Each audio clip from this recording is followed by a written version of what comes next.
What's up guys, Shawnthebro here, and we're back for another episode of the Getting Started with Git tutorial series. In this series, we go over all the basics and fundamentals of Git. And at this point, we've gone over creating repos for our projects, moving content into those repos, sharing those repositories with others on GitHub, fetching, polling, committing, and pushing data on GitHub Desktop and in general on Git. And for today's episode, I'd like to go over the last things that I consider the fundamentals of Git. There is quite a bit more that you can do with Git, but really with everything that we've learned so far and the content in today's episode, I'd say you can comfortably use a repository and Git source control. I'd be happy to make more content on this if needed, but I would say that this is the end of the basics of Git. Specifically in today's episode, we are going to go over branches, creating new branches, switching to branches, committing things to different branches other than main, and putting up a merge request, merging this branch into main or merging branches together. I will put iCards in the top right corner if you're interested in getting caught up in any of my different playlists, so you can learn how to make a fighting game, a first-person shooter, and a couple other series. And with that out of the way, let's go ahead and get started. So the first thing that I want to do for today's episode is create a branch. Branches are useful because it separates the work that we're doing so that we can do it independently without modifying the state of the current branch. So for example, source control is used primarily to back up work and share that work with others. By default, we have one branch. It is main. If other people come into the project and pull this repo, this repository, they are going to pull the main branch. Let's think of a few different scenarios here. I just want to push a bug fix, but I want to make sure that that bug fix is tested before it gets pushed up to main. As once it's in main, other people will be getting those changes, and if there's a mistake or if I caused a crash with the new logic that was meant to fix the bug, that's now going to be in main. So I'm working separately off of the main branch on a new branch. Another example of this is say that two people want to approach different pieces of work on the same project at the same time. You could work all in main together, but this can get messy very quickly. If we work in different branches, we can then merge each branch in, make sure that that branch is stable. Now that our main is stable, we can merge our other branch in, and then all the work that everyone did can be back in main once it's verified and ready to go. One other note for today's episode, we are using GitHub Desktop here. You don't have to use GitHub Desktop. I explained a few different methods of using Git, such as the command line or the terminal, GitHub Desktop, Git Kraken, and a few others. We're just using GitHub Desktop for this example, but go to whatever Git GUI or Git method that you want to use and create a branch. In GitHub Desktop, you can go to the current branch here, select it, and press new branch here. You can also go up to branch at the top and go to new branch. You can press Control Shift, and you really have a lot of options here, but we want to make a new branch. We're going to be able to name this branch. We should probably call it something that's relevant to what we're actually doing. If we have Jira tickets or some form of tracking our work, we could name it the number or the identifier of that work. Alternatively, we can just describe what we're going to be working on. So this could be renaming a file, or fixing a bug, or performing a performance pass. I'll just call it something like file cleanup or file cleanup pass. So we're going to perform a cleanup pass on outdated files in our project. You'll see here that it says your new branch will be based on your currently checked out branch, which is main. This is important because we're branching off of main. If you think of it as a literal tree in the world, the tree has branches. Those branches can have branches. This is no different. You can have a branch, say it's our file cleanup pass, and we could make another branch off of that for the same reason. You could have multiple branches for different parts of work. We're going to create this branch now, and it should automatically switch us to it, but of course you can always go and switch branches manually. Once you're on the branch that you want to work on, we can just work in this like we already have. So in the last episode where we went over committing and pushing, it's really no different here. We can go to our file explorer. We can press Control Shift F or press Show in Explorer there, or just go here manually. Let's say we wanted to change something in the source folder. We go into our FPS tutorial here, and we scroll down to a file like our FPS tutorial HUD. We go into FPS tutorial HUD.cpp. Here we say, I don't really like these comments that aren't being used anymore. That's dead code. We can take that out. Maybe I don't like the formatting of this, so I clean that up a little bit. Just keep it organized here. Again, we already know the process for committing, pushing, and polling. So if we go back to GitHub Desktop now, we can look at the changed file on this branch, fps-tutorial-hud.cpp. We can see the changed lines here, and then we can commit to this branch. This is not committing to main. This is committing to the file cleanup pass branch. So in here we say cleaned up old comments and formatting. Then for the description, removed code comments that are no longer valid and adjusted the spacing of some lines to match the coding standards. Then I can commit this file change, just like we normally would do. Nothing new from the previous episode.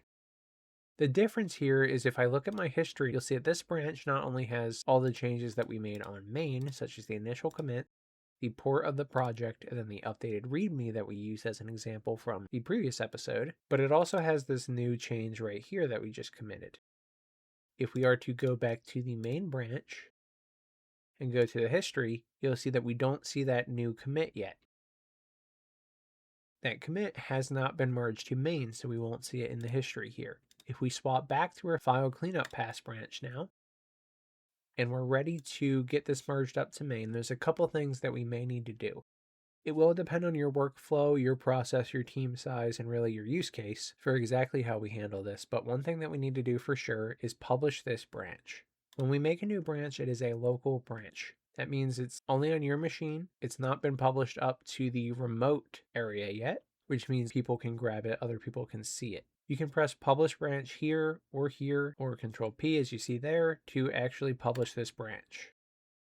It'll push it to what's called origin, which is origin/branch name. And that's the remote version of the branch, or in other words, the one that people can see. At this point, if anyone was to check out this branch, they could fetch, pull, commit, and push to it, just like we could on main. However, this change is not pushed up to main yet. We could just push this directly to main. Say I'm working in a really small team and we talked about this issue already, we're ready to push it to main. We can go to branch, we can swap back to main, we can go to branch, we can click merge into current branch. At this point, we would select our file cleanup pass branch and create a merge commit. This merges all the things that we committed and pushed to this branch. You have a few options in here as well. These options just alter how these changes are added to the branch. For now, this is fine. We could create a merge commit, but I don't want to do that yet because this is the easy solution. The more difficult solution is creating a pull request, but the importance of a pull request is that other people can view your changes. In a situation where I have multiple people on a project and I want to make sure changes that I've made toward a feature are agreed upon with everyone in the group. Instead of just trying to conceptually explain it to everyone, they can see all the changes that I've made. If we are to go back to our branch now, we can create a pull request. Basically, it's asking other people that we put on as reviewers if they agree with these changes. You can review your pull request with Control-Alt-P, or you can go to branch, preview pull request. And once you do this, it's going to show you all the changes that you committed and pushed to this branch. We only have the one, but we could have committed and pushed 20 different things, 100 different things to this branch. If you go and preview what you've changed over the course of working on this branch and you're ready to show it to the team, you can create a pull request. Additionally, you don't have to preview the pull request if you really don't want to. You can just create one here, Control-R. And I had to sign in again, but here we are. This is the pull request page. And at this point, you'll see that we have our title. This comes from the first commit that we put on this branch, but you can rename it now if you want, like cleanup pass. Same with the description. This description comes from the first commit that we pushed to this branch, but we can also change it now if we want, or add notes. Note, this is a test. And when I'm ready, I can go to preview one more time, look at my changes here, make sure I'm happy with them, and eventually just create the pull request right here. If you create pull request, it will now bring you to the actual pull request page. Now that is official. And this means other people will be able to go to this link that you have right here, as long as they're able to access your GitHub, or your Git repository, I should say. So imagine I'm someone else now, and I am tasked with reviewing this code. I would come to this link, and then I could go to the files change section, I would see the preview here of what's changed. I would say, yes, I agree with this, or no, I don't. If I don't agree with it, I can go to the line I don't agree with and add a comment. I would prefer we keep this in for historical usage, and I can comment that. And then it's up to the process that you have in place or the developer with how you want to handle that. If you want to address that comment, if it's just a suggestion and you want to ignore it, doesn't really matter. Again, that's something we can go over in the future if there is interest, but the point is we can leave our comments on here. We can choose to agree with it or not. At this point, everyone has signed off on this. We agree with it. We can merge this. You can do it right from GitHub if you want, github.com on the pull request page.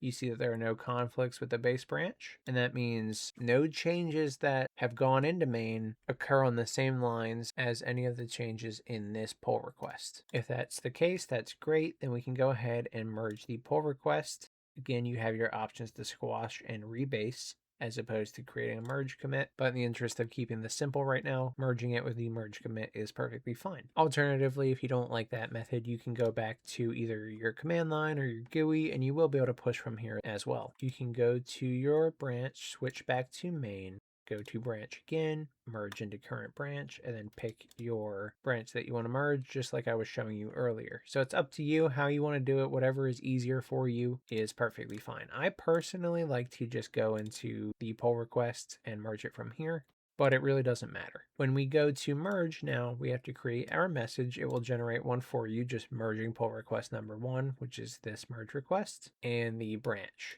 The extended description here is actually just the title that we provided of the pull request when we created it. Then we have our email responsible for this merge. And at this point, we can press confirm merge.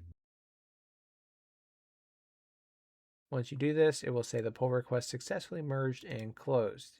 You're all set. The file cleanup past branch can safely be deleted. So at this point, it says merged up here in the pull request. If we go back to our GUI, we can go to our current branch that we just merged and fetch. You'll see that the history hasn't changed.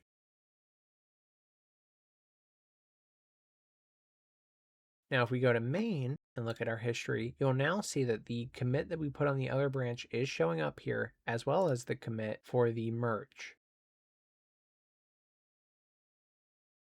And we're good to go. If we were someone else going to main for the first time after this, we would have to pull again.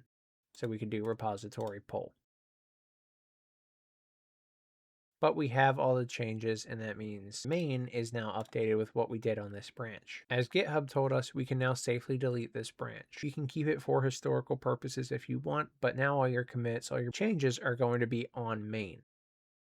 I like to delete them when I'm done with them to keep them clean.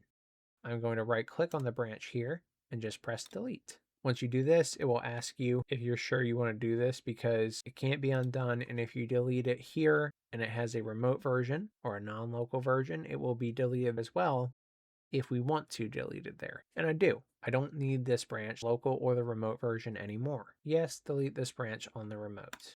Delete it and it will be gone. Now we just have main, but we have all the changes we want on here. With that, you've successfully taken a new branch, gotten it through a merge request or a pull request, and merged it with main. With these tools, I would say that you can do most of what you're going to need to be able to do in Git. This will allow you to collaborate with others on your repository with significant ease. I hope you guys enjoyed this episode on getting started with Git. If you did and you want to support the channel in the series, then please subscribe. It does more than anything else you can do for the channel, and it's completely free. It just shows me that you care. If you want to give the channel extra support and get some benefits for doing so, you can also check out the YouTube membership, Patreon, and Discord subscriptions for more benefits. Thank you so much to all the kind souls who have. You're all fantastic, and I appreciate you. If you ran into any problems with your Git repository or just have questions or concerns, feel free to check out the Discord community. There is a link in the description, and I would be happy to help you out. Thank you so much for watching. I'm Shawnthebro, and I'll see you in the next one. Goodbye, guys.